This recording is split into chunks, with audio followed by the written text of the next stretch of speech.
Hello. Uptown Swing. It's Charleston night. We won. Did great. Yeah, We're gonna introductions. That's fun. We're gonna remind you of what we did, so you have something you can practice and come back and join us next week. Yeah, we started with this little touch step. We just run back on the left, following on the right. Touch, step, touch, step, touch, step, touch. Then we added a rock step and a bunch of kicks, and it was rock step, kick, dump, kick, or rock step, kick, and kick, step, rock step, kick, and kick, step, rock step, kick, and kick, step. Stage your turn this way so you can see that forward and back movement of the basic.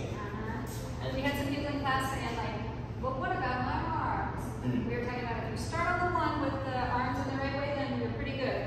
So always one. Practice just going back on the one and then swing in every time. Hey. Then we had a move that we called a skip up. It went forward, and that's why it was different than the basic. It looked like this. Kick, rock step, kick, swing, rock step. You go right back into a basic. And that's what we did. Thanks so much. We'll see you next week. Bye!